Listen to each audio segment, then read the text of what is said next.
You have never felt yourself fall asleep. You remember lying down. You remember the morning. The moment your awareness switched off, you never once caught it. Everyone assumes dying is different, that it is a moment you will be there for. There is a serious argument inside physics we already have that you will not be, that nobody ever has. To see why, we need three things: a cat in a sealed box, a student who deleted one line from physics, and a universe that never chooses. Step in close. Start with the box, because everything in this story grows out of it. In 1935, Erwin Schrödinger described a scenario he intended as a joke at his own field's expense. Put a cat in a sealed box with a radioactive atom, a detector, and a mechanism that kills the cat if the atom decays.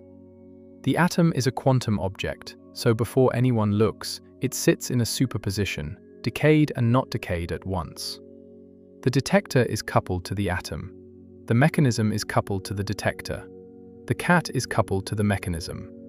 Follow the mathematics honestly, and you get a cat that is alive and dead at the same time. Schrödinger thought this was obviously absurd. That was his point. He was trying to embarrass the theory into admitting it could not apply to big things.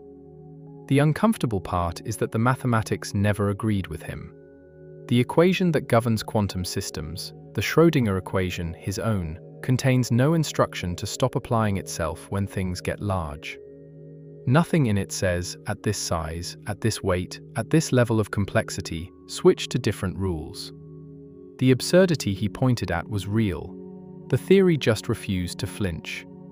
And hiding inside that refusal is the question this whole video hangs on. If the mathematics never chooses one outcome, who does? What does it actually mean that a theory this successful cannot say why you see one cat, alive or dead, instead of both? Physicists patch the problem rather than solving it. The patch is called the Copenhagen interpretation, and it works like this. Quantum systems evolve smoothly, in superposition, right up until a measurement happens. At that instant, the wavefunction collapses. All the possibilities except one vanish, and reality proceeds with a single definite outcome. Which possibility survives is random, weighted by a rule we will meet properly in a moment. As a recipe, it is magnificent. Every quantum device on Earth is built with it. As a description of reality, it has a hole in the middle, and the hole is the word measurement. Nothing in the theory says what counts as one. A photographic plate? A click in a counter? A conscious person noticing? The theory runs on two different rules: smooth evolution most of the time, sudden collapse when someone looks, and cannot say where one ends and the other begins. That hole has a name, the measurement problem. It is not a technicality. It is a fault line under all of modern physics, and in 1957 a graduate student at Princeton walked up to it and did the one thing nobody had dared.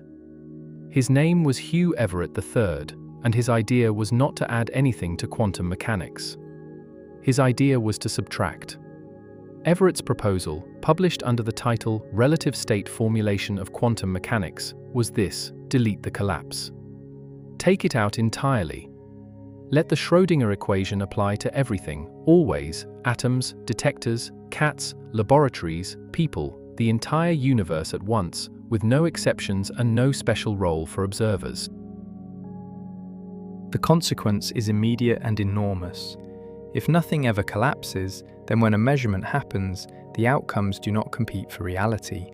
All of them occur. The observer becomes part of the superposition. One version of them sees the atom decayed, another version sees it intact. Both versions are real. Both are described by the same unbroken mathematics. Neither is preferred. This is what the world now calls the many worlds interpretation. Everett himself never used that phrase. He called it the relative state formulation, and the difference matters. No machine stamps out new universes. There is one wave function evolving smoothly forever, and what we call a world is a branch of it that can no longer interfere with the others. I know that sounds like science fiction wearing a lab coat. Hold on to the ordinary version. You flip a coin, and instead of the universe picking heads, it keeps both, with a copy of you looking at each. Everything that follows in this video, every strange claim, is just this one move taken seriously. Now, why do the branches separate? Why can the version of you who saw heads never meet the version who saw tails? The answer is one of the most important discoveries of late 20th century physics, and it is called decoherence. Here is the idea in everyday terms. A superposition is not really a thing being in two places. It is two possibilities that can still talk to each other, still add up and cancel, the way overlapping ripples on a pond reinforce and erase. That crosstalk is the entire quantum signature. The famous double-slit experiment is famous precisely because the interference pattern proves both paths were live at once. Now, let the quantum system touch anything, a single air molecule, a stray photon of warmth. That contact entangles the system with its environment, and the environment is enormous, messy, and unwatchable. The crosstalk between the possibilities does not vanish in principle, it leaks. It spreads into billions of environmental degrees of freedom that no one could ever gather back up. The two possibilities lose the ability to talk. They become, for every practical purpose in this universe, separate histories. That is decoherence, not collapse, but leakage. Quantum information bleeding into surroundings too large to reassemble. Wojciech Zurek, working at Los Alamos, spent decades mapping how this actually plays out, and two of his results carry this story. The first is that the environment is not a passive bystander. It acts like a relentless auditor, constantly measuring everything against everything. Only certain sturdy states survive that auditing. He calls them pointer states, and for large objects they are states of definite position. This is why your chair is somewhere. The air itself will not permit it to be two places. The second result he called quantum Darwinism. Information about those sturdy states gets copied redundantly into the environment, again and again, which is why many observers agree on where the chair is. Each of you is reading a different copy of the same record. What we call objective reality on this account is the survivor of a selection process running everywhere, all the time. Let that settle for a second, because it is genuinely strange. The solid, single, agreed-upon world you woke up in this morning may not be a starting assumption of physics at all. It may be something the universe manufactures continuously out of leakage and copying. Your coffee cup sits definitely on your desk because it is being audited by sunlight. David Wallace, one of the most careful thinkers in this field, later proved the structural version of all this. Decoherence is both necessary and sufficient for a branching structure of stable, classical-looking histories. Branches are not an add-on to the theory, they are what the mathematics produces on its own. And, mark this, it returns later with teeth. He also showed there is no exact count of branches. Branching is smooth and fuzzy, like asking how many waves are on the ocean. The question has no precise answer, and the theory does not need one. So the picture stands. No collapse, endless branching, every quantum outcome realized somewhere. And now the question you have been waiting for, the one the title made you ask. If every outcome happens, what happens to you? The first person to put the answer in print was a British physicist named Hugh Squires in 1986, almost as an aside in a book about quantum mysteries. 2 years later, a roboticist named Hans Moravec built it into a machine, on paper, and did not flinch at the conclusion. Picture a device wired to a quantum measurement. One outcome and the device kills you instantly, the other outcome and it clicks harmlessly. Run it. From the outside, you are almost certainly dead within a few trials. From the inside, says Moravec, there is only ever an inside where you exist. So all you ever experience is click, click, click, forever. And in 1997, the physicist who would make this argument famous gave it a sharper edge and an unforgettable name. Max Tegmark called it the quantum suicide experiment, and the whole idea, that your own thread of experience can only ever continue in the branches where you survive, is known as quantum immortality. Those are the two terms this entire video orbits, so hold them. Quantum suicide, the thought experiment. Quantum immortality, the claim. The idea spread with a speed that tells you something about people, not physics. Within a few years of Tegmark's paper, it had its own corners of the early internet. Mailing lists where physicists and amateurs argued past midnight. Forum threads with titles like, "Has anyone tried it?" which the regulars policed with genuine alarm. It surfaced in fiction, in games, in late-night dorm conversations wherever physics students gathered. An idea that whispers, "You, specifically, cannot die," has a market in every century. This was the first one to arrive with equations attached. Which is exactly why the equations deserve the close reading the slogan never gets. Say the claim carefully, because almost everyone repeats it wrong. It does not say your body is protected. It does not say some force keeps you safe. It says something narrower and stranger, that there is no branch in which you experience being dead, because experience requires an experiencer, and in those branches there is none. The dead branches are real, they are simply nobody's experience. So, from the only viewpoint you will ever have, your own, the gun always clicks.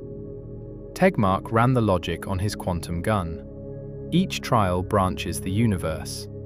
In half the branches, the experimenter dies. In half, survives. 20 trials in, only one branch in a million holds a living experimenter. And yet, the argument goes, that branch is the only one being experienced. The improbability piles up and is never felt. A month after his paper hit the archive, a newspaper headline read "Enlightenment in the barrel of a gun," and the idea escaped physics for good. Here is where I have to slow down, because Tegmark attached 3 conditions to that thought experiment, and they are not fine print. They are load-bearing walls. First, the trigger must be genuinely quantum, a real branching event, not a mechanical timer. Second, death must arrive faster than the brain can register the outcome. If there is any interval of awareness, the argument breaks. Third, the device must kill with certainty, never merely injure. Keep those 3 in your pocket. In the last part of this video, we will hold them against how people actually die and watch what happens. I know we have covered serious ground already. A box, a branching universe, a thought experiment with a gun in it. Here is the everyday handle to carry it by. Every time you have ever flipped a light switch, on this theory, somewhere a version of you flipped it and the bulb blew. The branching is not exotic. It is the wallpaper of existence. What is at stake now is only whether one particular kind of branch, the kind without you in it, counts. By the way, if you are enjoying this journey so far, a quiet tap on subscribe helps more of these reach curious minds. Now, back to the machinery, because the next piece decides everything. The next piece is a number, the most important unexplained number in all of physics. In 1926, Max Born noticed something about the quantum mathematics. The wavefunction assigns each outcome an amplitude, a kind of strength, which can be positive or negative and can interfere with itself. The amplitude is not a probability. But Born saw that if you take its magnitude and square it, you get the probability of that outcome every single time.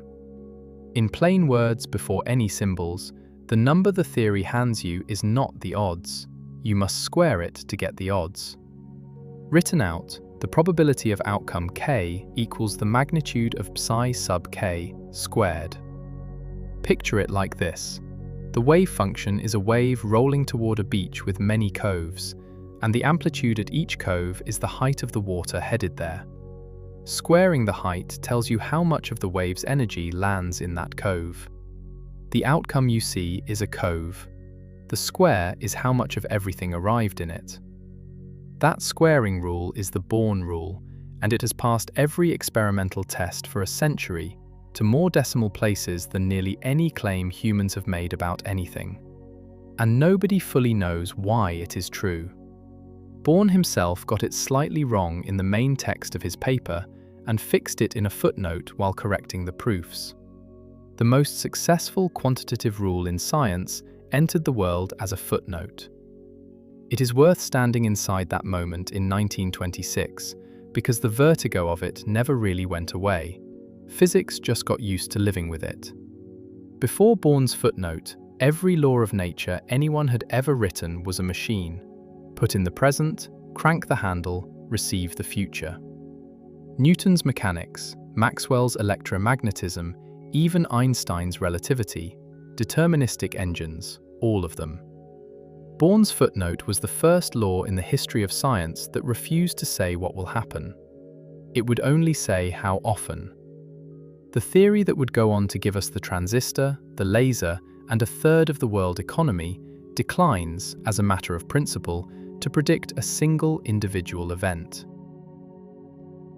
What does it mean that the deepest layer of physics speaks only in frequencies? For 70 years, the honest answer was, nobody knows, now do your homework. Generations of physicists were trained under an unofficial commandment, sometimes stated as shut up and calculate, because the calculating worked miracles and the interpreting started fights. The measurement problem did not get solved. It got postponed brilliantly and profitably for most of a century. Everett's move, seen against that backdrop, was not just a technical proposal. It was a refusal to keep postponing, a demand that the theory either mean something all the way down or admit it did not. And here is the twist that makes his refusal matter to this video. In Everett's picture, Born's rule becomes a mystery of a completely new kind. In Copenhagen, the squares are the odds of what collapse will choose. Strange, but at least there is a chooser. Delete the collapse, and there is nothing left to choose. Every outcome simply happens. So what could the squares possibly be about? That is the question the branches versus weights battle is really fighting, and it is why the answer decides whether a surviving sliver of you is a triumph or a rounding error. Before we go on, register how much you already trust this rule with your life, because you do, daily, whether you know it or not. The transistors in the phone or laptop showing you this video work by quantum tunneling, engineered to the Born rule's probabilities. The GPS satellites that found your address this morning correct for effects computed with it. The MRI machine that will someday look inside you. The laser that read the barcode on your groceries. The LED lighting your room right now. All of them are Born rule machines, designed by assuming the squares are exactly right, functioning trillions of times per second without a single recorded exception. A century of civilization has been quietly wagered on that footnote, and the footnote has never lost. Whatever the final interpretation of quantum mechanics turns out to be, it will have to explain why the squares work, because nothing in human experience is better confirmed. Why does a video about dying care about a squaring rule from 1926? Because under many worlds, that rule is the difference between the branches merely existing and the branches mattering. Everything now funnels into one question. When the universe splits, do all the copies of you count equally, or do they count by the square? Because here is the trap the simple version of quantum immortality walks into. If branches just exist and you count them, then survival branches exist, so you survive, clean and done. But if branches carry weight, if a branch reached by 20 coin flips of survival carries 1/millionth of the weight of the branch where you died at the start, then there is a real sense in which almost none of you gets there. The physicist Lev Weidman coined a phrase for that weight which I have not been able to forget: the measure of existence of a world. How much a world exists. Weidman, it is worth noting, is no opponent smuggling in hostile framing. He is one of the many worlds picture's most committed defenders, a physicist who will tell you flatly that all the branches are fully real. And yet the phrase he reached for, defending it, was a measure of existence, a number attached to how much each reality counts. Even the interpretation's own champions, when forced to speak precisely, cannot make all worlds equal. That tension, fully real yet weighted, is not a bug in their language. It is the deepest fact about the theory, and the fate of every survival claim turns on which half of the tension your expectation follows. Sit with that phrase. It sounds like poetry, and it is the hard mathematical hinge of everything ahead. Does your experience follow the count of worlds or the weight of worlds? 3 separate research programs have attacked that question from 3 directions: through rational betting, through self-location, and through the symmetry of entanglement itself. And we will walk through what they found. But before the mathematics, you deserve the human story, because the man who started all of this did not treat it as mathematics. He treated it as biography. Hugh Everett came to Princeton in the 1950s and worked under John Archibald Wheeler, the physicist who later popularized the term black hole. Everett was brilliant, blunt, and constitutionally unimpressed by authority. His thesis said the quiet part out loud. The collapse postulate is unnecessary. Delete it and take what follows seriously.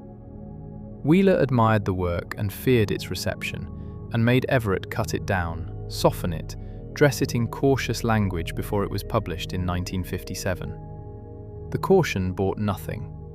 In 1959, Everett travelled to Copenhagen to present the idea to Niels Bohr himself, the father of the Copenhagen interpretation, the man whose patch Everett proposed to tear out. Understand what Bohr was in 1959, because it explains the collision. He was not merely a great physicist, he was the institution. For 3 decades, nearly every important quantum theorist alive had passed through his institute, absorbed his philosophy, and carried it home. That philosophy held, as something close to doctrine, that quantum mechanics is a tool for predicting measurement outcomes, and that asking what happens between measurements is not physics, but metaphysics, a category error dressed as curiosity. Einstein had spent 20 years hurling brilliant objections against that doctrine, and had been, in the community's eyes, defeated every time. By 1959, the matter was considered closed. The measurement problem was not an open wound. Officially, there was no wound. Into that room walked a 28-year-old ex-student, no longer even employed in physics, whose theory said the doctrine was an evasion, that the wave function is real, that it never collapses, that Bohr's careful firewall between quantum system and classical observer was a fiction papering over branches. The accounts of the visit are brief and painful. Bohr would not seriously engage. One of his lieutenants later dismissed Everett as indescribably stupid, a verdict history has since reversed with some enthusiasm. Everett spent the visit drinking and sightseeing, understood he had been stonewalled by the only audience that mattered, and closed the door on the field for good. The most consequential idea about the structure of reality since relativity was, at the moment of its unveiling, treated as a graduate student's confusion. It would wait 20 years for cosmologists to need it, and 50 for it to become respectable. If you want a lesson from that scene that has nothing to do with quantum mechanics, it is this. Fields have immune systems, and immune systems do not distinguish between infections and transplants.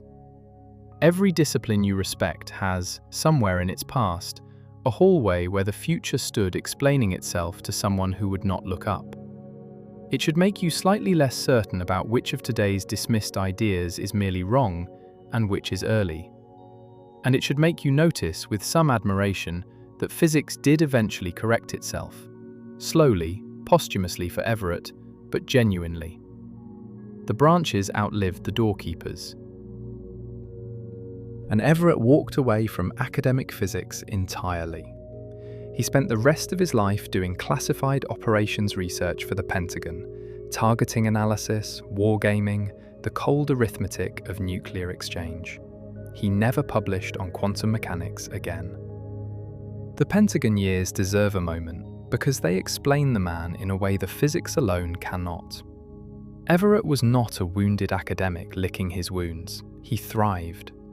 He became one of the Cold War's most valued systems analysts, a pioneer of the mathematics of resource allocation under catastrophe. Colleagues describe a man of ferocious intelligence and total detachment. He would model the deaths of hundreds of millions in a nuclear exchange the way another analyst modeled freight logistics, then go home, mix a drink, and think no more of it. He optimized everything: his commute, his diet of cigarettes and cream, his martinis, with the same cold arithmetic. 3 packs a day. He was a man who trusted calculations over feelings so completely that when his own calculation told him something about death, he simply believed it. Because he never stopped believing the theory. And according to his biographer, Everett privately believed something more: that his own theory implied he would never subjectively die. His thread of experience, he reasoned, would always continue in some branch. He said it casually, at dinner parties. He was, by the accounts we have, entirely serious. 15 years after Copenhagen, the theory he abandoned physics for began, slowly, to win converts without him. Bryce DeWitt, the physicist who coined the name many worlds, championed it through the 1970s. A young generation of quantum cosmologists discovered they needed it. You cannot ask for an observer outside the universe to collapse the universe's wave function, so a no-collapse quantum mechanics was the only kind cosmology could use. In 1977, Wheeler and DeWitt brought Everett to Austin for a seminar on his ideas, his single, brief return to the field. Among the physicists in the room was a graduate student named David Deutsch, who would carry the branching universe into quantum computing and, as we just saw, into the derivation of probability itself. One afternoon seminar, and the thread runs straight to the mathematics we walked through minutes ago. Everett smoked and drank and calculated for 5 more years, and then his heart stopped in the night. Hugh Everett died of a heart attack in his bed in July 1982. He was 51 years old. He had spent decades eating badly, smoking heavily, drinking hard. A man whose private physics told him the branches would always catch him. His son Mark found him. Years later, Everett's daughter Elizabeth took her own life, and in the note she left, she wrote that she was going to a parallel universe to be with her father. I am not telling you that story to blame a theorem for a family's grief. I am telling it because this is the only topic I know where an interpretation of a differential equation reached into a household and shaped how its members thought about death itself. Ideas travel farther than their fine print. That is why the fine print is the rest of this video. Now, the weight question.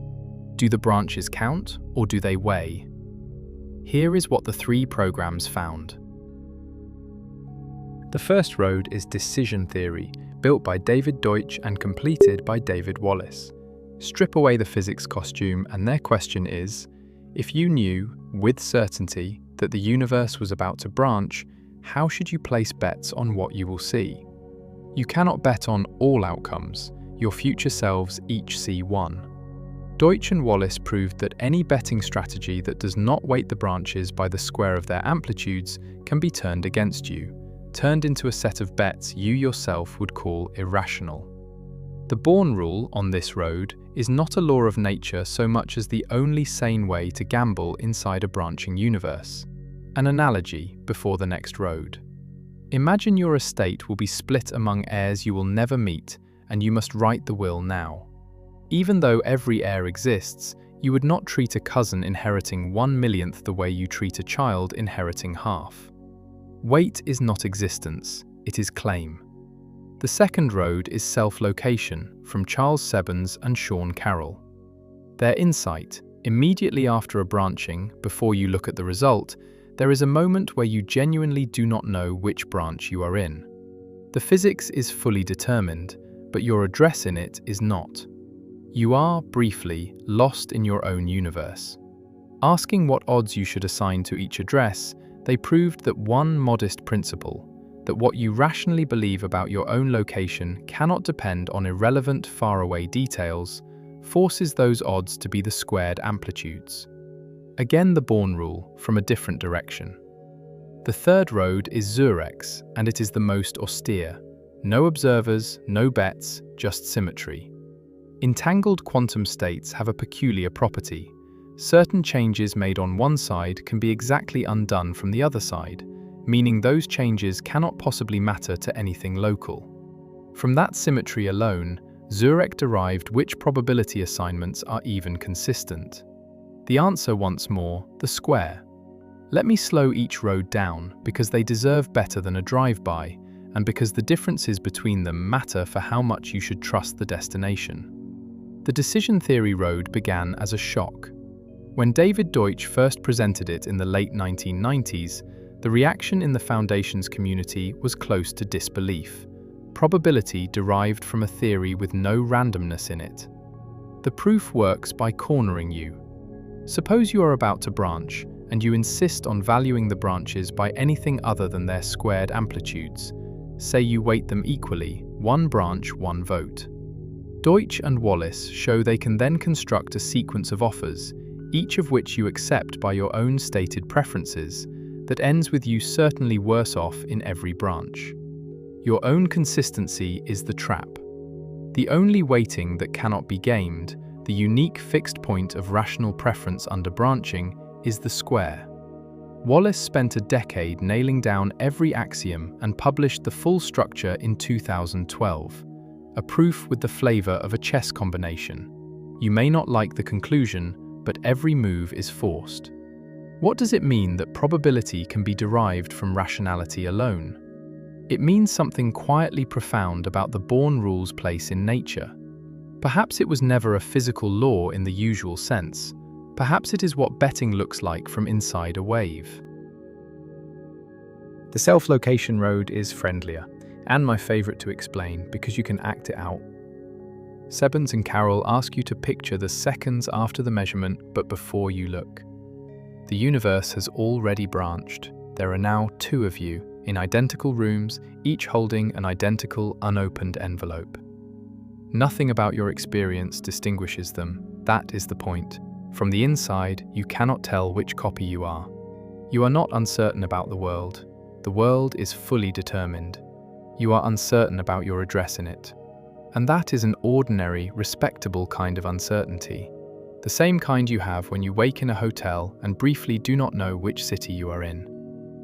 They then prove that a single principle, your rational credence about where you are, cannot depend on physically irrelevant, faraway details, forces the address odds to equal the squared amplitudes. Probability, on this road, is what self-ignorance looks like in a universe that copies you. And Zurek's road dispenses with you entirely. His starting point is a symmetry so clean it feels like a magic trick. For certain entangled states, anything I do on my side can be exactly undone from your side. But if an operation can be undone without touching my system, it cannot have changed anything real about my system, including any probabilities attached to it. Follow that iron thread through the algebra, and only one probability assignment survives all the symmetries, the square. No agents, no bets, no envelopes. Just the shape of entanglement dictating what consistent expectation must be. 3 roads, 3 completely different starting points, 1 destination. Betting rationality, self-location, entanglement symmetry, all of them land on the branches carrying weight, and the weight being the squared amplitude. None of them lands on counting. Before we leave the mathematics, close one escape hatch, because every thoughtful viewer eventually reaches for it.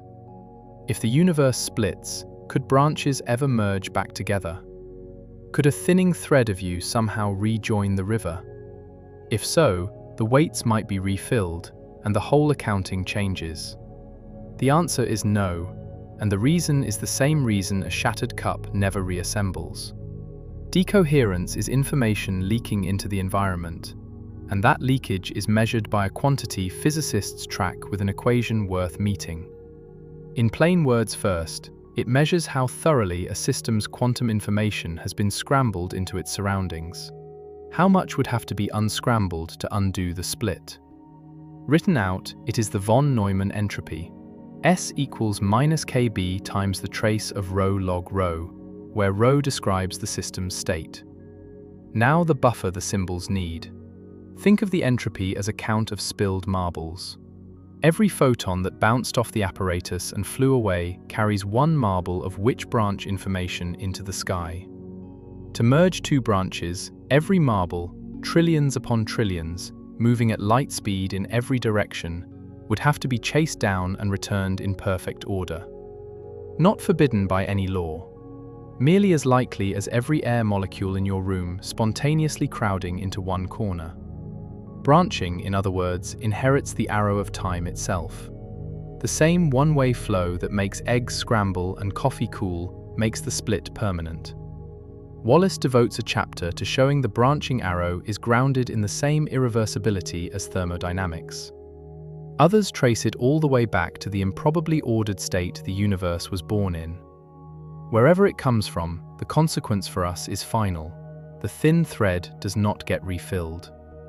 What thins stays thin. Whatever weight of you crosses into a branch is all the you that branch will ever hold. Close a subtler door while we hold this thought, because the sophisticated reader reaches for it next.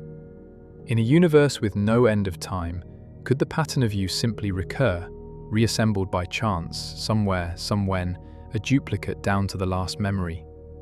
Perhaps. In a big enough reality, patterns repeat. Nothing forbids a far future configuration matching this morning you atom for atom. But look at what the weights have taught us to ask. Not, does the pattern exist again? Existence is cheap. But, is a later duplicate a continuation of this experience? And how much expectation should flow to it? The duplicate has no thread connecting it to tonight. No causal stream, no carried weight, nothing but resemblance. A photograph of a fire does not warm the room, however exact.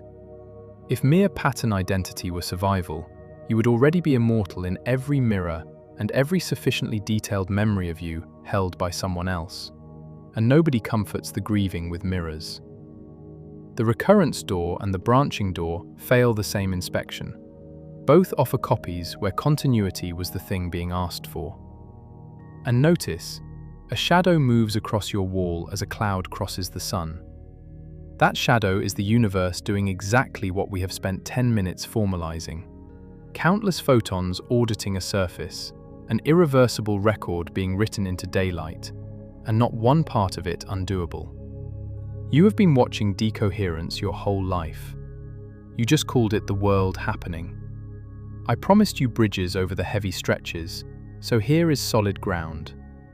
All of that mathematics compresses into one sentence. In a branching universe, the thin branches are real, but everything that can be derived about rational expectation says you should treat them as barely yours. Feel it with your car keys. There is a branch where your keys quantum tunneled off the hook and into your shoe overnight. That branch exists. You do not plan your morning around it, and physics itself says you are right not to. Now watch what that single sentence does to a man with a quantum gun, because it is about to take the survival argument apart at the joints. Before the weights meet the gun though, an honest detour, two of them actually, because there are questions you should be asking right now, and a video that does not ask them alongside you is not doing its job. The first question, those three derivations of the Born rule, do all physicists accept them?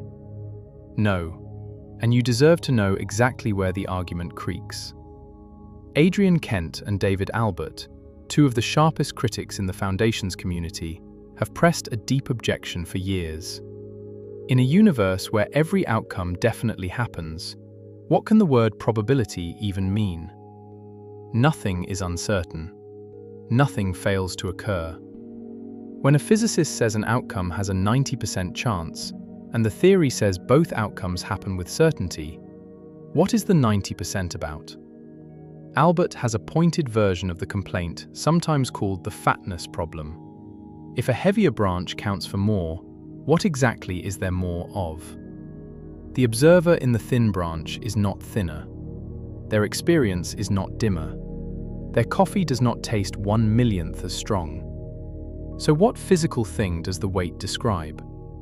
The decision theory answer, it describes how you should bet, has itself been accused of circularity, of smuggling Born-shaped assumptions into its definitions of rational. The self-location argument has drawn a published objection that its central separability principle sits in tension with itself. Zurek's symmetry derivation has been challenged on whether it quietly presumes the very structure it recovers. This is a genuinely open scholarly fight, and I'm not going to pretend it is settled. But notice what every party to that fight agrees on, because it is the only thing this video needs. Nobody, not Deutsch, not Wallace, not Kent, not Albert, not anyone publishing in this field, defends the version where you simply count branches and call the fraction a probability. Branch counting is the one option the mathematics itself forbids, because Wallace proved the branch count is not even well defined. Remember the waves on the ocean. And branch counting is precisely the arithmetic the popular quantum immortality argument runs on. There is always a branch where I survive, therefore I survive, is counting. Every road out of the controversy, whichever side wins, still runs over that argument on its way. The second question you should be asking, does the survivor even exist outside Everett's picture? Many worlds is one reading of quantum mechanics. What do the others say about the man with the quantum gun? This is the part the online debates skip entirely, and it changes the stakes of everything. Start with the family of theories that took Schrödinger's complaint seriously and fixed the equation itself. In 1986, three physicists in Italy, Giancarlo Girardi, Alberto Rimini, and Tullio Weber, proposed that collapse is not something observers cause, but something the universe does spontaneously, as physical law. In their model, every particle has a tiny, fixed chance per second of suddenly localizing, snapping to a definite position. And when I say tiny, I mean cosmically tiny. For a single particle, once per several 100 million years. That is why atoms in the lab show perfect quantum behavior. A lone atom essentially never collapses on its own. But here is their beautiful trick, and it deserves its equation. In plain words first, the more particles an object contains, the faster it is forced to become definite, because any one particle localizing drags the whole bound object with it. Written out, the collapse time equals 1 divided by lambda times n, lambda the per particle rate, n the particle count. Now feel what that expression does, because this is the buffer the symbols need. A dust grain carries about 1 trillion particles, so its once per 100 million years per particle becomes millions of localizations per second for the grain, a snowflake of individually negligible chances avalanching into certainty. A cat, a detector, a human body can no more hold a superposition than a stadium crowd can keep a secret. Big things are definite because they are big, no observer required. And notice what this theory does to our question. If collapse is physically real, then when the quantum gun fires, one outcome occurs and the others do not occur anywhere for anyone. There is no surviving branch. There is no branch at all. Quantum immortality is not unlikely under this theory. It is not even a sentence. The structure it needs does not exist. Here is what separates these collapse theories from interpretation and lifts them into real physics. They make different predictions. A universe that spontaneously localizes particles is a universe with a faint, permanent, universal jitter. Everything very slightly heated by the collapse noise, superpositions decaying even in perfect isolation. That is testable, and physicists have gone hunting for it in the quietest places human beings have ever built. In 2017, the LISA Pathfinder spacecraft, 2 masses in near-perfect freefall, the most disturbance-free object our species has ever produced, was repurposed as a collapse detector. The craft had been built to rehearse gravitational wave astronomy, two identical blocks floating inside it, shielded from sunlight pressure, from the solar wind, from the spacecraft's own thermal creaks, their relative position tracked to a precision of trillionths of a meter. Nothing quieter has ever existed. Which made it, almost by accident, the perfect stethoscope for the universe's alleged self-collapsing. Any spontaneous localization noise would have jiggled those test masses with a signature no shielding could explain away. The jiggle was not there. Its absence squeezed the allowed collapse rate down by orders of magnitude. The models survive only in an ever-narrowing crack between too weak to explain why cats are definite and strong enough that Pathfinder would have heard it. Then, in 2021, a team went underneath a mountain, the Gran Sasso laboratory in Italy, shielded under 1,400 meters of rock, with an exquisitely pure germanium detector, listening for the faint X-ray glow that collapsing wave functions would tear out of atoms. The logic is lovely. If particles are being spontaneously localized, the charged ones get jerked in the process, and jerked charges radiate. A universe that collapses itself should faintly, perpetually glow in X-rays. Every block of matter a dim lamp lit by its own becoming definite. Under the mountain, away from cosmic rays and radio chatter, the germanium sat for months while the physicists counted photons that a self-collapsing world was obligated to produce. Silence. That silence killed the cleanest version of one gravity-based collapse model outright, the version with no adjustable dials, the one that made a definite prediction and stood behind it, ruled out in print in Nature Physics. The models with adjustable dials live on, dialing themselves quieter with each null result, into a parameter space that shrinks with every experiment. That is not a criticism, it is how honest physics dies in public, one prediction at a time, and it is a death many worlds can never die, because many worlds never sticks its neck out into the data at all. Depending on your temperament, that is either its greatest elegance or its deepest embarrassment. The field contains both temperaments in roughly equal measure. That is science with its sleeves rolled up, build the quietest place in existence, listen for the universe deciding things on its own, report the silence. And many worlds, take note, can never be cornered that way. It predicts exactly standard quantum mechanics, always, everywhere.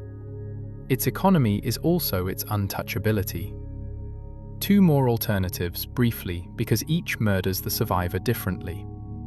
The pilot wave theory, de Broglie's idea from 1927, resurrected by David Bohm in 1952, says particles always have definite positions, and the wave function is a real wave that guides them, the way a river guides a leaf. The mathematics reproduces every quantum prediction exactly. This was proven rigorously decades ago. But in this picture, the branching wave is mostly empty. The actual particles, the actual you, ride exactly one channel of it. When the gun fires, your particles go one way. The other channel is a wave with nobody in it. One trajectory, one outcome, one ordinary mortality. The pilot wave picture deserves one more beat, because it contains the single most instructive detail in this whole comparison. In Bohm's theory, the empty branches, the channels of the wave your particles did not take, do not vanish. They keep evolving, forever, carrying fully detailed structure. An empty wave version of the laboratory, an empty wave version of the experimenter, going through all the motions with nobody home. Critics of Bohm call this embarrassing. Defenders shrug. But see what it exposes. The entire difference between you survive in another branch and an empty pattern shaped like you persists in another branch comes down to what makes a branch inhabited. Many worlds says the wave alone suffices. Every detailed branch has experience in it. Bohm says the wave alone is scaffolding. Experience rides only where the matter went. No experiment ever performed can tell these apart. Your survival under one reading is another reading's uninhabited architecture. When a question that big turns on a distinction that undetectable, you have left physics and are doing metaphysics with physics vocabulary. Worth knowing exactly when that line gets crossed, and we just crossed it. And cubism, the quantum Bayesianism of Christopher Fuchs and collaborators, dissolves the question with a shrug that took me years to appreciate. The wavefunction, says cubism, was never a picture of the world. It is a gambler's notebook, an agent's personal odds about their own future experiences. The Born rule is not physics out there. It is the grammar of coherent betting in here. This is not evasion dressed as philosophy. It is a disciplined position about what the quantum formalism ever claimed to be, and its proponents bite every bullet it costs. Ask cubism what the quantum gun's survivor experiences, and it replies, whose notebook? The agent's probabilities are about the agent's future experience. If the agent is gone, there is no notebook, no question, no fact of the matter left unaccounted. The frame died with its owner, and nothing in the formalism mourns it. Fuchs, asked where consciousness fits, answers with a candor the field could use more of. Cubism does not solve the hard problem of consciousness. It just refuses to pretend the wavefunction was ever about that. Line the 4 up and look at what you are actually betting on if you bet on quantum immortality. Spontaneous collapse, no survivor, and the idea is not even expressible. Pilot waves, no survivor, the branches are empty water. Cubism, the question evaporates. Many worlds, a survivor exists, carrying 1/1,000,000th of your weight. The most generous reading available still hands you a sliver. Every other reading hands you nothing. Quantum immortality is not a prediction of quantum mechanics. It is a prediction of one contested interpretation of quantum mechanics, read in the one way its own defenders reject. I want to pause here, because we have been deep in competing mathematical worlds for a while, and you have earned solid ground. Look at whatever is nearest you right now: a mug, a phone, the edge of a blanket. Every theory we just walked through, however wildly they disagree about what reality is underneath, agrees perfectly about that object: where it is, what it weighs, what it will do if you nudge it. They disagree only about the unseen accounting beneath the agreement. That is worth carrying with you. The argument in this video is not about whether the world you live in is real. It is about what happens to the ledger when a line item stops. Hold the mug. It is in one place. Every theory earns that. Now, back to the man with the gun, because the weights are about to be spent. In 2009, a physicist named Jacques Mallah published the most direct attack on quantum immortality in the literature, and its engine is exactly the weight we just built. Mallah asks, forget the stories, what does the mathematics actually track? Answer, the total measure of observers having experiences. Before the quantum gun, there is one full-weight experimenter. After 20 trials, the surviving thread carries 1/1,000,000th of the original weight. Nothing was transferred to it, the rest was not relocated. It is gone. Those branches contain a body and no experience. So the quantum gun, in Mallah's accounting, is not a survival machine. It is a machine for shredding almost all of your own existence and calling the surviving sliver a victory. If experience follows weight, and every derivation we have says expectation should, then pulling that trigger is not neutral from the inside. It is the nearly complete destruction of you, with a rounding error left over to report that the gun keeps clicking. Mallah's framing has a name worth carrying. He calls the relevant quantity effective probability, the measure of observers experiencing an outcome divided by the total measure there is. It sounds like bookkeeping jargon until you see what it protects you from. Every seductive wrong turn in this subject, the gun, the torment, the Boltzmann brains, begins by asking, does an observer exist who sees X? Every correct analysis begins by asking, what fraction of observer measure sees X? One innocent-looking substitution, existence for measure, and an argument flips from sober to insane without changing a single equation. If you remember one technical idea from tonight, let it be that substitution, how to spot it, and how completely everything depends on refusing it. Make the accounting physical, because abstractions slide off, and this one must not. Think of your existence as light streaming from a projector. The full beam, right now, is all of you. Each trigger pull slides an opaque card halfway across the lens. The screen still shows a picture. The picture still moves and talks and remembers. But it is dimmer by half, then by half again, then again. 20 pulls in, the picture believes it is fine. Pictures always do. Nothing about being a picture feels dim from inside. But hold the projector ledger and the truth is stark. Less than a millionth of the beam remains.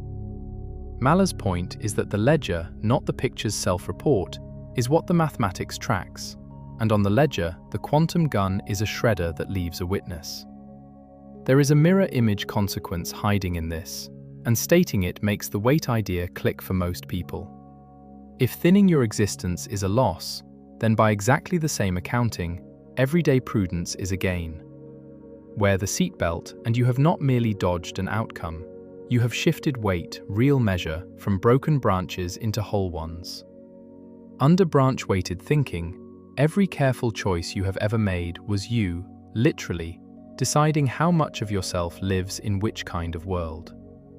The mathematics that demolishes quantum immortality quietly dignifies ordinary caution. I find that a fair trade. Mallah pressed a second blade in beside the first. The survival argument needs "a future version of me exists" to mean I will experience being him. But personal identity across time is not a physical quantity. There is no equation for which future observer is really you. There are only observer moments, snapshots of experience, with weights attached.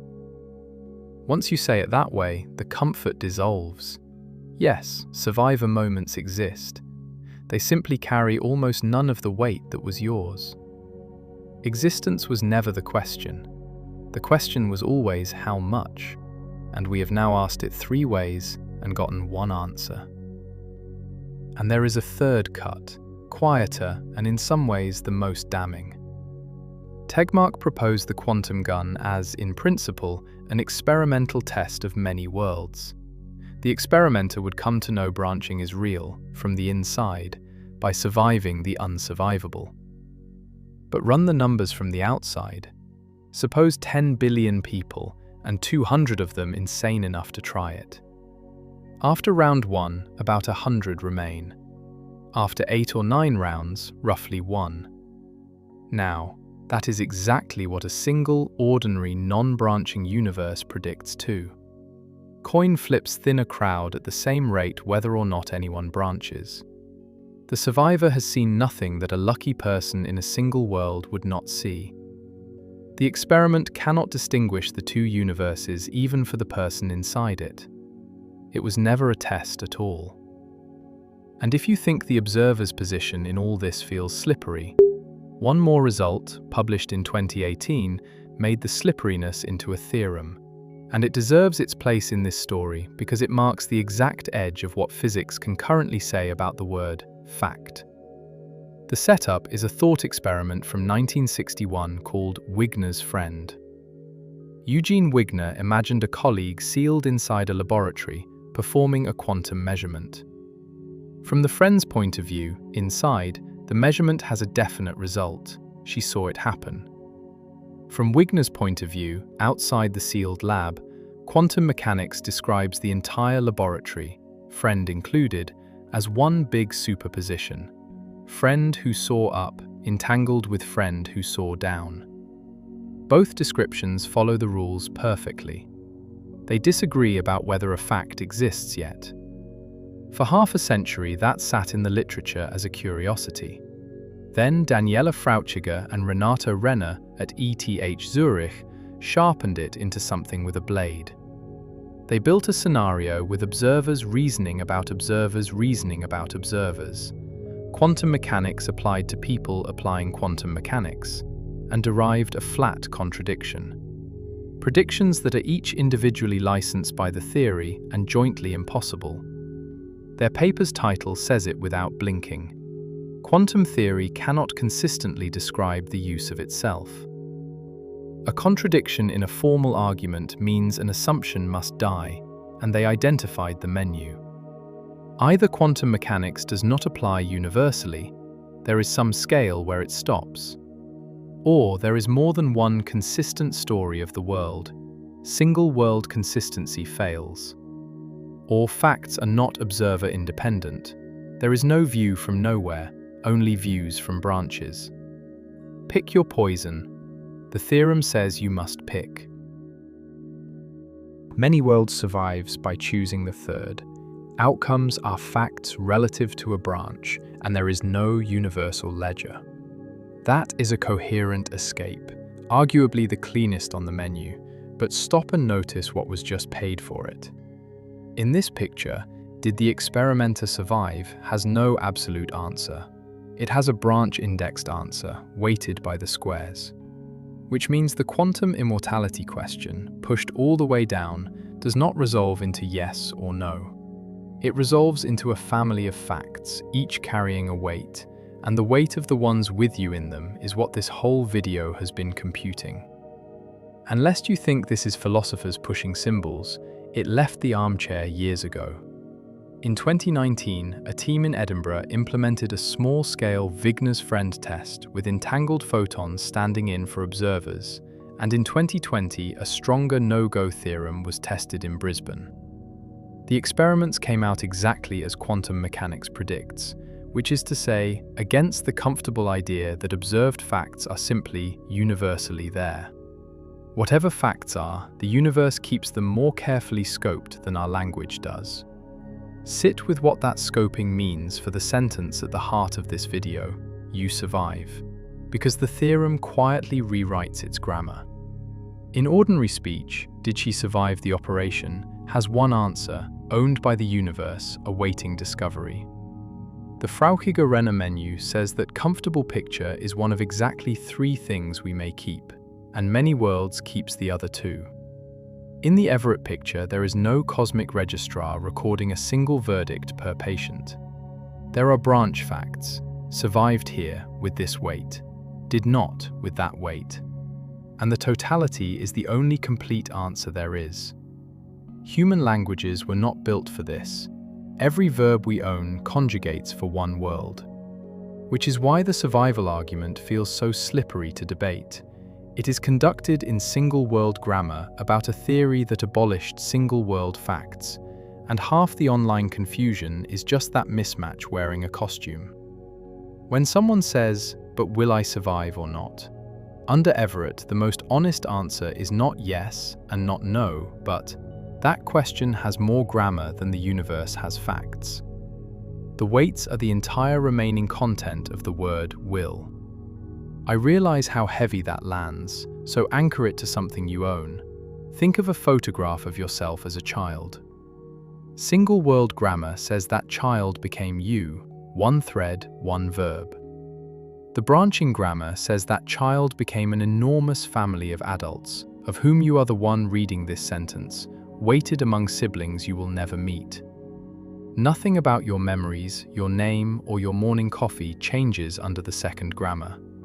Only the bookkeeping does. Every strange claim in this video is, at bottom, a claim about bookkeeping, and the moment you see that, the vertigo eases without the wonder going anywhere. 3 questions always come up at exactly this point, and they deserve straight answers before we go on. First, if I am branching constantly, why do I never feel it? Because there is nothing it would feel like. Feeling requires comparison, a before and after registered by the same observer, and branching by construction never gives any single observer both sides. Each successor has one seamless memory stream, one unbroken room, one continuous you. The split is only visible from the outside of the wavefunction, and there is no outside. Asking why you cannot feel yourself branch is like asking why you cannot see your own blind spot. The instrument that would notice is the thing being divided. And there is a historical rhyme here worth a smile.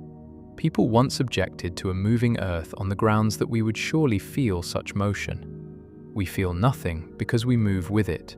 Smoothness was never evidence of stillness. The branching universe, if it is real, inherits the same defense. The quietness of your experience testifies to nothing either way. Second, where does the energy for all these worlds come from? Doesn't conjuring a universe per coin flip violate every conservation law physics has?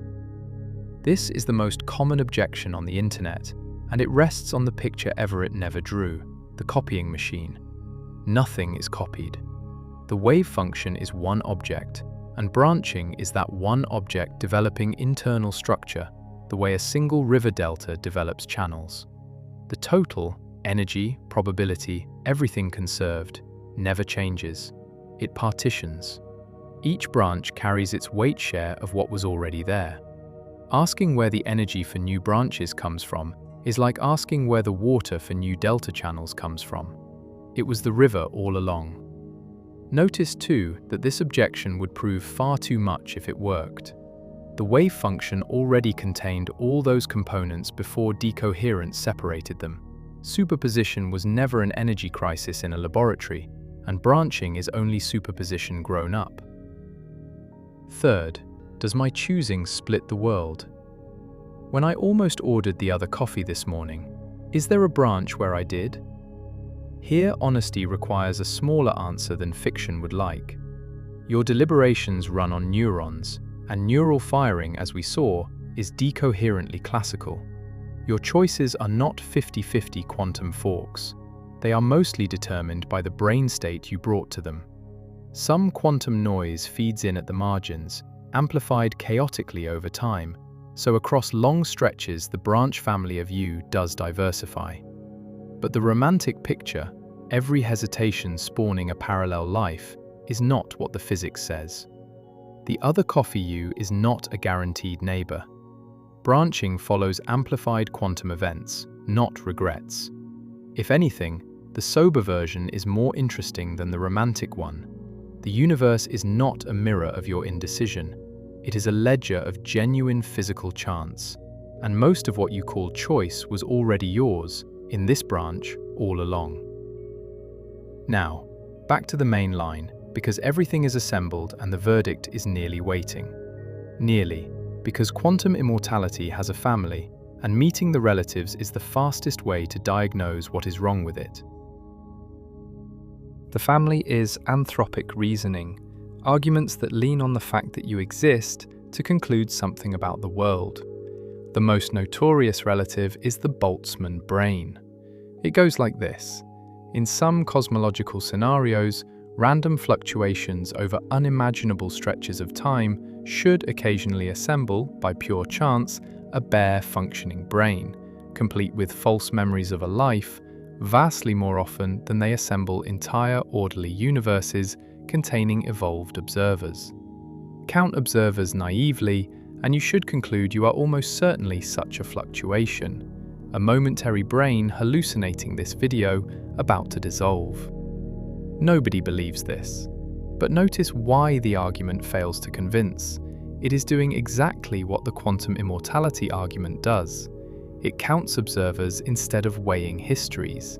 It lets an observer like me exists there stand in for I should expect to be there. Cosmologists treat Boltzmann brain domination not as a discovery, but as a symptom, a sign the theory being used or the counting being applied has gone wrong somewhere. The entire field's response to observer counting run amok is diagnosis, not belief. Hold quantum immortality next to its relative, and the family resemblance is unmistakable. Both arguments locate some observers in the mathematics and then quietly assume experience must flow to wherever observers exist, however thin, however weighted, however manufactured the corner of reality they occupy. Both dissolve the moment weight replaces count. And both teach the same meta lesson, which may be the deepest single thing this video has to offer. Existence claims are cheap in a big universe. In a large enough reality, branching, fluctuating, inflating, whatever your cosmology, versions of nearly anything exist somewhere. The question that separates physics from wishful thinking is never, does a branch exist where X? It is always, how much of the measure lives there? Learn to ask the second question reflexively, and an entire genre of internet metaphysics loses its grip on you in a single afternoon. Subjective survival arguments, simulation arguments, you are a Boltzmann brain arguments, all of them. Few mental tools pay better rent. One more stop before the verdict, because there is a version of this idea darker than the cheerful one, and honesty requires it. The philosopher David Lewis, in the last lecture he gave before his death, pointed out what born rule weighting does to the surviving branches themselves. If your experience can only continue in branches where you survive, nothing says those branches keep you healthy. As trials pile up, or as an ordinary life runs long, the surviving branches are increasingly the damaged ones. The strokes survived at terrible cost, the bodies that persist without recovering. Follow the logic to its flaw, and you get not endless living, but cumulative deterioration that stops just short of death indefinitely. Readers of the literature call it quantum torment, and Lewis, to his credit, presented it as a reason to hope the reasoning fails somewhere. A conclusion so bad it indicts its own premises.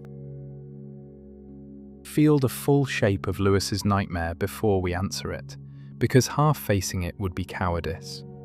The argument says, your experience continues only where you survive. It does not say where you survive intact.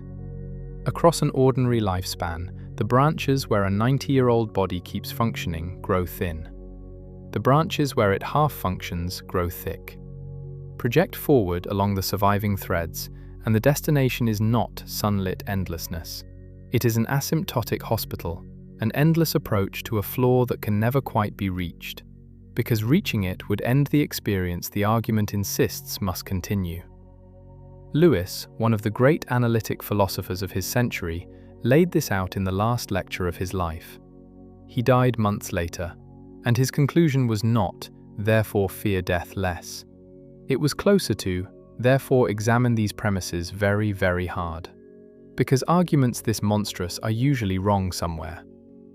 Some numbers, to pin the nightmare to reality. The longest rigorously verified human life lasted 122 years, one person, once, in all of recorded history. A person who reaches 100 typically has about one more year to live. If quantum branching were quietly steering experience into survival threads, you might expect the tail of human lifespan to look strange, inexplicable clusters of the unkillable. It does not. The mortality tables are smooth all the way down. Whatever the branches are doing, the actuarial world shows no fingerprint of anyone being caught by them. If that thought just tightened your chest, stay with me, because the counterweights are real, and they are too. The first comes from Istvan Aroniosi, a philosopher writing in 2012, and it is an observation about geometry, about where the surviving branches actually live. The torment picture quietly assumes that when danger comes, your experience gets funneled to the very lip of death and held there, maimed but alive, without end. But run the weighting honestly across all the branches where you survive tonight's near miss. In an overwhelming majority of them, the miss was not near at all. The driver glanced up 3 seconds earlier. The clot dissolved before it lodged. You left the house a minute late and the intersection was empty. Branches where you are grievously injured yet precisely, surgically kept alive are a razor-thin sliver of survival space, vastly outweighed by branches where the whole situation simply went differently upstream. If your expectation follows the weights, you should expect not unending deterioration at death's doorstep, but something almost comically mundane. A life in which danger keeps failing to quite arrive. The vivid horror of the torment story depends on forgetting how big the space of boring outcomes is. And he added a second observation, gentler and stranger, which he called a comforting corollary. The states the torment story fears most, minds degraded nearly to nothing, are, by that very degradation, losing the capacity for suffering along with everything else. Torment requires an experiencer robust enough to be tormented. The floor the nightmare descends toward is also the floor where the nightmare's audience dissolves. The paper's title is literally the question, should we fear quantum torment? And its answer, argued step by careful step, is far less than the internet thinks, and possibly not at all.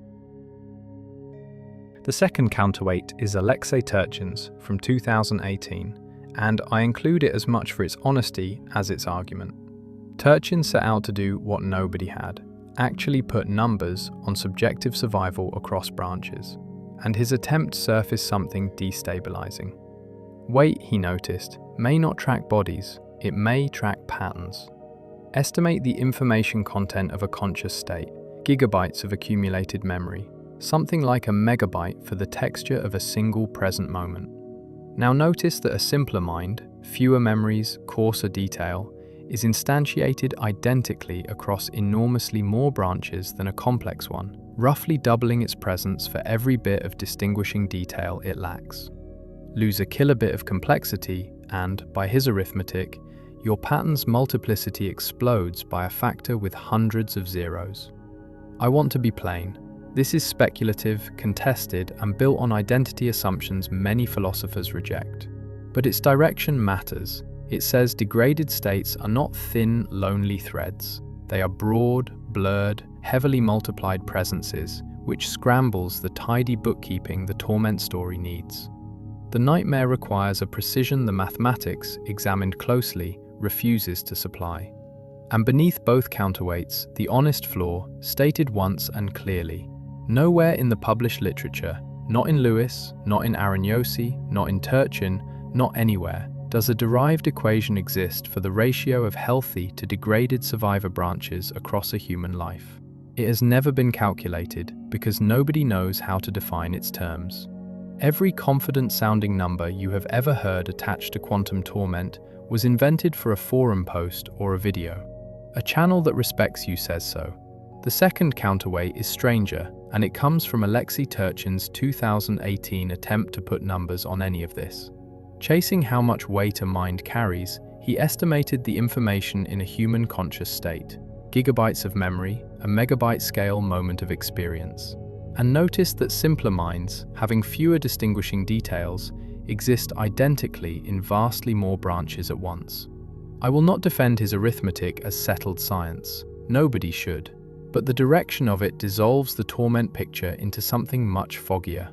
A damaged mind is not one thin thread. It is a broader, blurrier presence across the branching structure. The clean horror story requires a cleanness the mathematics refuses to provide. And you should know the honest flaw under all of this. Nowhere in the published literature does a real equation exist for the ratio of healthy to degraded survivor branches over a human lifetime. Every precise-sounding number you have heard on that point, someone made up. So here we stand. The branches are real. That is the price of taking quantum mechanics at its word without collapse. The weights are real, 3 independent derivations. The weights say the survivor thread is a sliver, and the thought experiment that started it all cannot even test the theory it was built to test. There is one more piece of physics the verdict needs, and it is the one that touches you most directly. Every argument so far has treated the observer as a clean quantum object that branches neatly. But you are not clean. You are 1.5 kilograms of warm, wet, electrically noisy tissue. So a fair question, maybe the fair question, is a human brain even the kind of thing that does quantum branching at the level where you live? In 2000, Tegmark, yes, him again, and notice he keeps showing up on the skeptical side, published the calculation nobody had bothered to do properly. Take a neuron. For your brain to be in a superposition of this neuron fired and this neuron did not, roughly 1 million ions would need to hold themselves in 2 configurations at once across the neuron's membrane. How long can that superposition survive inside a skull before the warm, jostling environment decoheres it, audits it into definiteness, exactly as the air audits your chair? His answer? somewhere between 10 to the minus 13 and 10 to the minus 20 seconds. And the fastest thing your mind ever does, a neuron firing, a thought forming, takes about 1,000th of a second. Put those side by side and the gap is 10 to 17 orders of magnitude.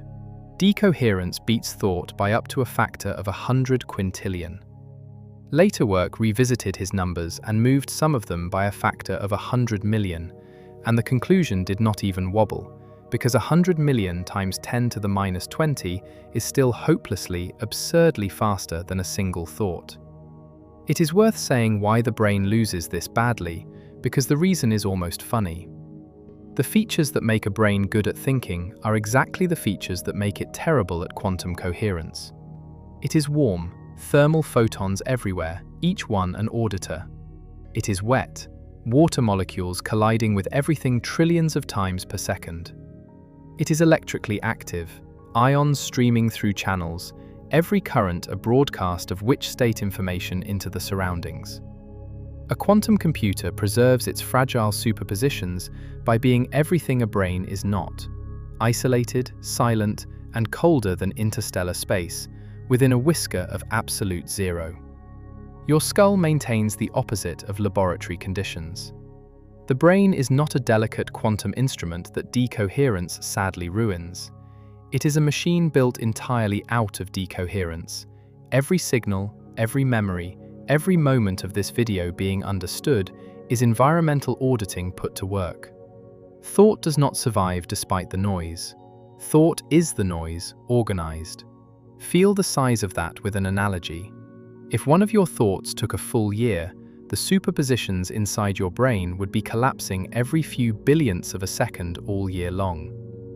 Whatever your mind is, it is not a quantum superposition in any functional sense.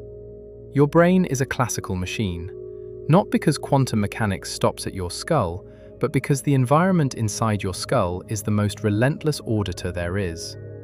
This cuts in a direction the mystics will not enjoy, and honesty means saying it plainly.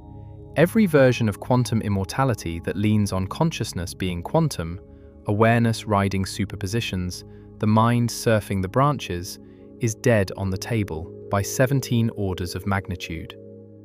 The branching that matters in the quantum gun happens in the trigger particle and gets amplified up to the classical world by the device. The experiencer along for the ride is classical clockwork all the way down to the picosecond. And how big can a genuine superposition actually get out there in the lab with heroic effort? The record is worth knowing because it calibrates everything. In Vienna, Marcus Arndt's group has spent 25 years pushing the double-slit experiment up the mass scale. Actual objects, actually in two places, proven by interference fringes.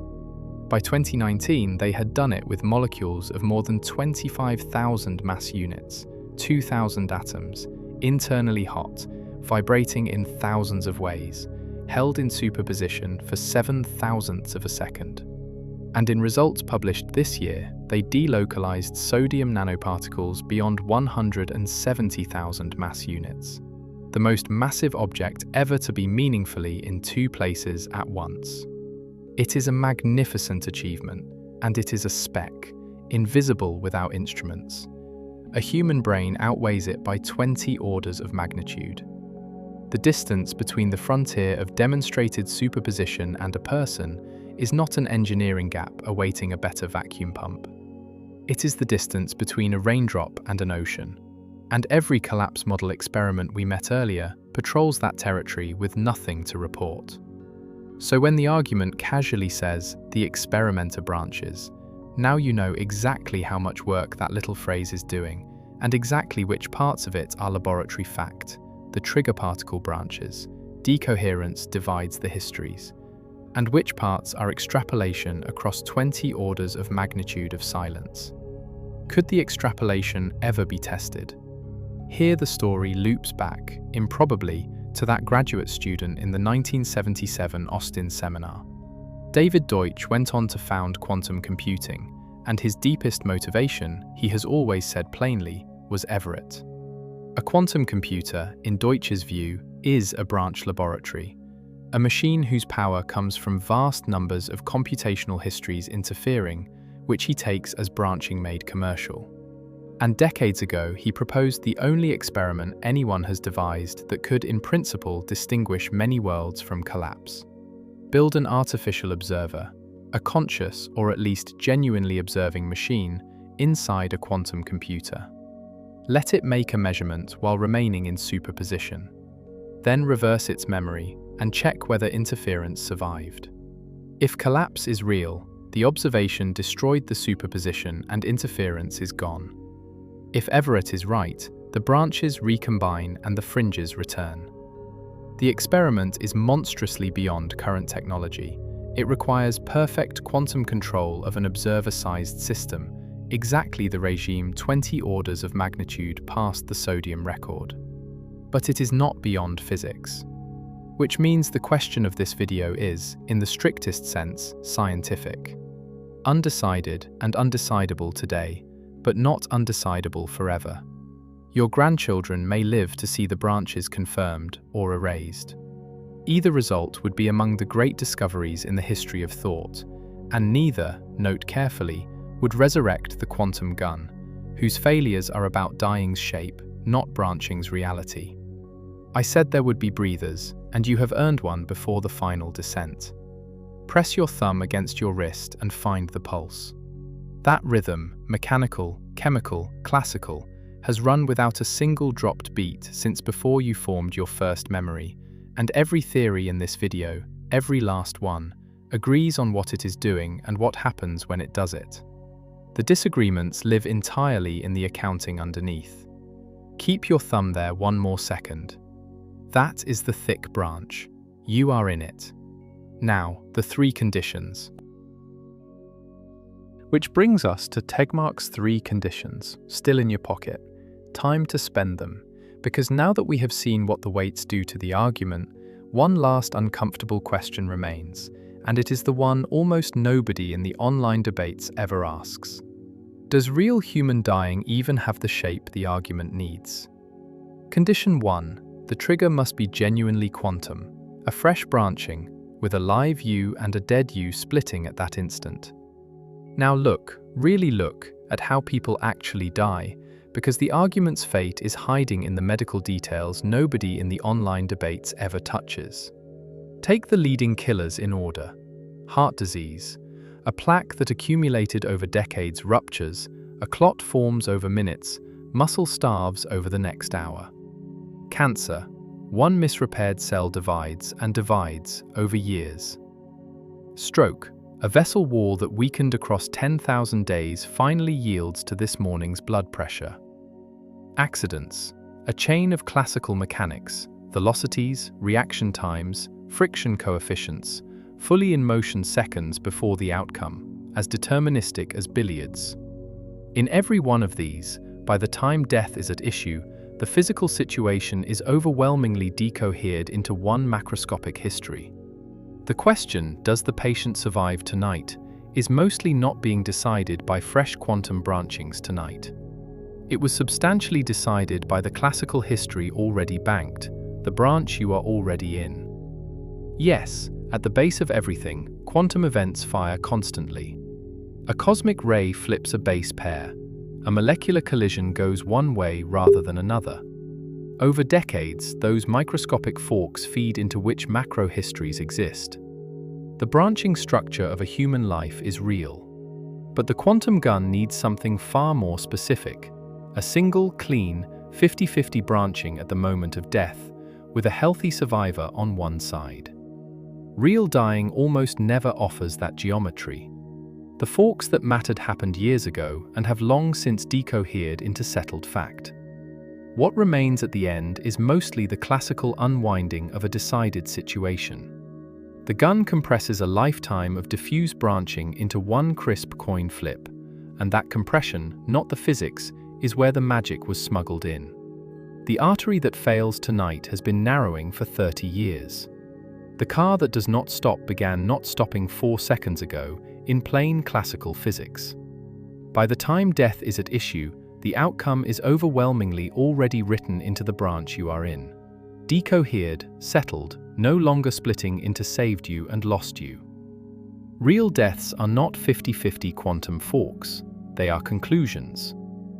Condition 2, death faster than awareness. The quantum gun kills in microseconds precisely so there is no experience of the outcome. A later refinement by Charles Sebens, the same Sebens from the self-location proof, tightened this further. Strictly, the death should be instantaneous, because any interval at all during which a diminished experiencer persists breaks the clean sorting the argument needs. Now hold that against a human body. You are 10 to the 27th atoms organized into a process. Nothing ends a process that sighs instantaneously, not physiologically, not even in the most catastrophic scenarios medicine records. Consciousness under anesthesia takes tens of seconds to fade as drug concentration climbs. Consciousness in cardiac arrest persists for perhaps 10 to 20 seconds after the heart stops, as the brain spends its last oxygen. Brain death itself unfolds over minutes of cascading energy failure. There is no off switch anywhere in biology. There are only dimmer switches, and every real dying is a dimmer going down. And the moment dying has duration, there are experiences inside it. The branches do not sort into experience versus none, the sorting the argument depends on. They sort into experiences of dying versus experiences of surviving, a continuum of fading states, every one of them somebody's present moment. The survival argument's entire mechanism, that dead branches contribute no experience, so your expectation must flow to the survivors, jams completely. You cannot fail to experience a process that takes a week. You cannot even fail to experience a process that takes 30 seconds. Tegmark's own summary of why he stopped believing the practical version is exactly this, in his own words. Dying is not a binary thing. It is a continuum of decreasing self-awareness, and the quantum suicide argument requires the binary. Condition 3, certain death, never injury.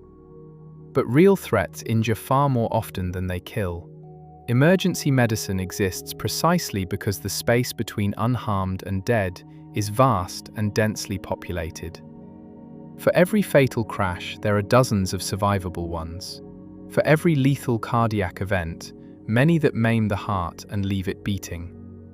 So even granting everything else, the branching, the escape into survivor threads, the threads you escape into are dominated by harm, which is Lewis's nightmare wearing work clothes. The gun's clean click or nothing is a laboratory fiction. Reality's weapon fires grazes, and the argument has no answer for a graze. Stack the 3 failures and behold what remains of the thought experiment. It needs a fresh quantum fork. Real dying is a decided history unwinding classically. It needs instantaneous ending. Real dying is a dimmer, always, everywhere, with experience all the way down the fade. It needs death or nothing. Reality deals overwhelmingly in damage. Each condition fails not at the margin but categorically, and the argument needs all 3 at once. What survives is a beautiful, disturbing statement about an idealized experimenter in an idealized instant that has never occurred in the history of the universe, and given what dying physically is, never will. That is not nothing. Thought experiments about impossible machines have taught physics plenty. But it is a lesson about the structure of many worlds, not a promise to anyone with a body. Real dying fails all 3 conditions. Not narrowly, categorically. Whatever the quantum gun proves about an idealized experimenter in an idealized instant, it proves nothing about a human being in a hospital bed. And Tegmark himself said exactly this, more bluntly than his fans ever quote. Dying, he wrote, is not a binary thing where you either are or are not. It is a gradual process, a fading of consciousness, and the quantum immortality argument requires the binary version. The man whose name is welded to the thought experiment does not believe it applies to you.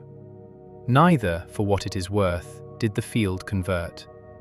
When Tegmark polled physicists at a 1997 Quantum Foundations workshop, Copenhagen led with 13 votes. Many worlds ran second with 8 of 48.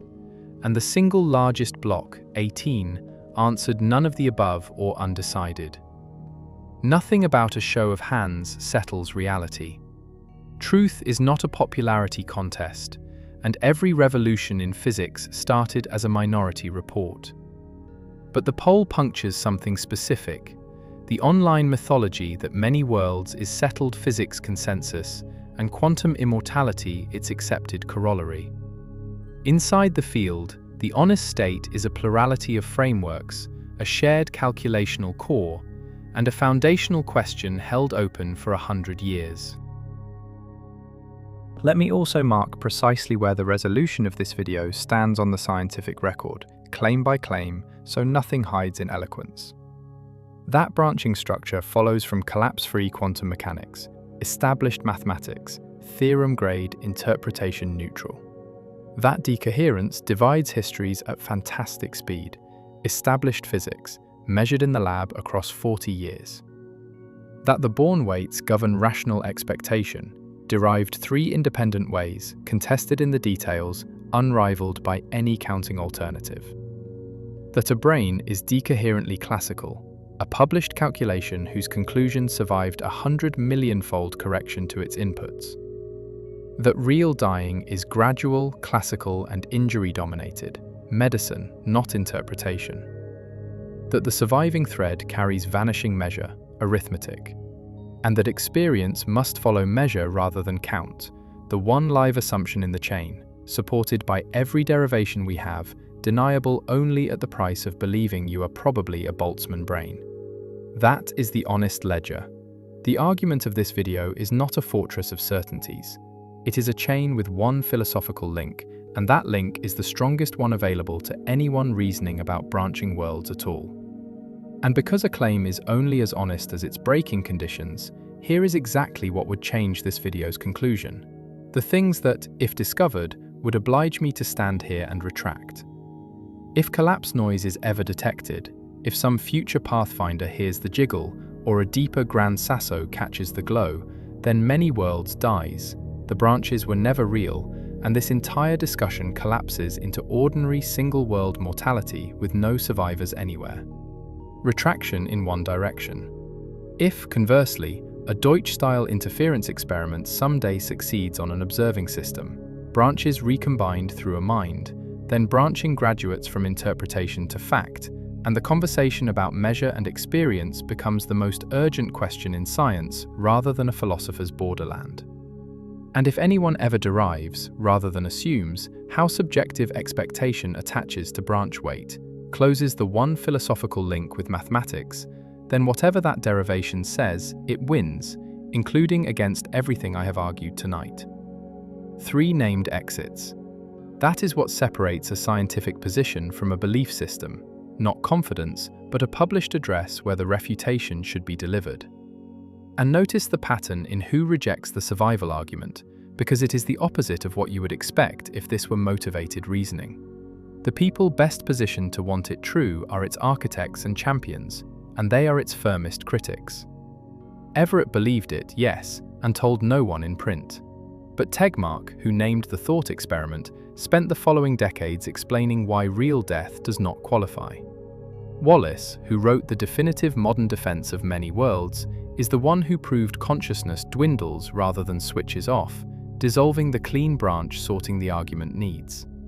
David Deutsch, the interpretation's fiercest living advocate, rejects the suicide reasoning outright. The probability logic, he argues, requires an extra assumption that is simply false. The men who would gain the most from quantum immortality being real are the ones telling you, in the technical literature, that it is not. In my experience, that configuration, champions of a theory policing its most seductive misreading, is one of the strongest markers of intellectual honesty a field can display, and it is worth more than any poll. There is a sociological chapter to this story too, and it explains why you have heard of quantum immortality at all. The idea escaped the physics literature in the late 1990s and found the early internet, where it became a perfect storm of shareability, a death-defying promise, a genuine scientific pedigree, and a thought experiment edgy enough to feel forbidden. Forums debated it, fiction adopted it, a generation of pop science videos flattened its conditions into a slogan. The version that circulates, "Physics says you can't die," is to the actual argument what a movie poster is to a film screenplay, derived from it technically and missing everything that decides whether it works. If this video has a mission beyond the physics, it is to put the conditions back on the poster. An idea about death carries obligations that an idea about, say, tunneling electrons does not, because somewhere out there, someone lonely and hurting will meet the slogan version and take it seriously. Everett's own family history is the permanent reminder of what that can mean. Say the fine print, every time. So gather it, piece by piece, the way we built it. The box showed the mathematics refuses to choose. Everett showed you can take that refusal seriously. And the price is branches, a price he paid first in his career and then, privately, in what he let himself believe. Decoherence showed why the branches cannot see each other and why your coffee cup nonetheless sits still. The environment audits everything, permanently, and the entropy of that auditing is the arrow that makes every split final. Bourne's footnote gave the branches weight, and 3 unrelated roads, betting, self-location, symmetry, confirmed the weight is the square, while the critics fight over why the square works never once put branch counting back on the table. The rival interpretations showed the survivor exists only in Everett's picture at all. Collapse theories erase him, pilot waves empty him, cubism dissolves his question. And the collapse family is being hunted through shrinking parameter space by spacecraft and underground detectors, while many worlds sits untouchable and untestable in the same data. Mallah showed the weight makes the quantum gun a shredder, not a shield, and that the experiment could never have taught its survivor anything, even in principle. Wigner's friend, sharpened to a theorem, showed that did she survive may not even have single-world grammar. Lewis showed the surviving branches trend dark. Aroniosi and Turchin showed the darkness is blurrier and farther away than the horror version claims, and that its confident numbers were never derived by anyone. The brain showed itself classical by 17 orders of magnitude, and the laboratory record, 170,000 mass units, a heroic spec, showed how far demonstrated branching stands from anything with a pulse. And the 3 conditions showed that real human dying, slow, classical, already decided, delivered as damage more often than death, was never the kind of event the argument runs on. What remains is the part I find genuinely beautiful, and it is the resolution of the question we opened with. You have never felt yourself fall asleep. Here is why that is not a gap in your attention, but a law. Experience cannot contain its own ending. An experience of no longer experiencing is a contradiction in terms, in any universe, branching or not. The last moment of a day, of an anesthesia, of a life, is not something you meet. It is something that stops being had. Quantum mechanics did not create that truth, and no interpretation of it can revoke it. The title of this video is simply correct. You can never experience dying, but not because a branching multiverse smuggles you out at the last second. Because there is no last second on the inside. There is only ever the middle of the story. Test it against the nearest thing to an off switch you will ever consent to, general anesthesia. Millions of people every year lie down under it, and every one of them reports the same impossible experience. None. Ask them afterward. Surgeons and anesthesiologists hear it daily, and the reports converge on the same startled grammar. But we just started. I was mid-sentence. Where did 4 hours go? The mind does not experience an absence. It splices across one, seamlessly, the way this video would simply jump if a minute were cut from the file. No black frame, no gap, just the next moment arriving with a continuity error only the clock can testify to. Not darkness, which is something. Not waiting, which takes time. A hard cut, mid-sentence to recovery room. with the hours between not merely forgotten but never had. Anesthesiologists sometimes call it the closest preview of non-existence medicine can offer, and notice what every patient confirms: the ending was not experienced. You went under mid-thought, and the thought has no last word. If dying resembles anything in living memory, it resembles that. A fact available to us without a single equation, which the equations, after all this, simply agree with. And notice what this resolution does not license, because precision matters most at the end. It does not say death does not matter. The loss falls fully on the living, on every branch's survivors, and their grief is as real as anything in physics. It does not say risk is free. The weights punish recklessness in exact proportion, and we saw the seatbelt arithmetic. And it does not say anything mystical. No continuation is being smuggled in, no realm, no reunion. It says something smaller and stranger, and, I think, more useful. The thing you rehearse in the dark, the moment of being extinguished, experienced, is not on the schedule. It never was, for anyone, under any physics ever proposed. The fear points at an event that does not exist.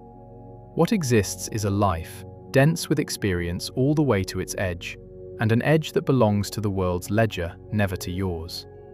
The physics, weighed fully, hands back a conclusion almost embarrassing in its ordinariness. You should expect to live one life, of ordinary length, ending the way lives end, and to never, from the inside, meet that ending. The dead branches are real and empty of you. The thin surviving threads are real and barely yours.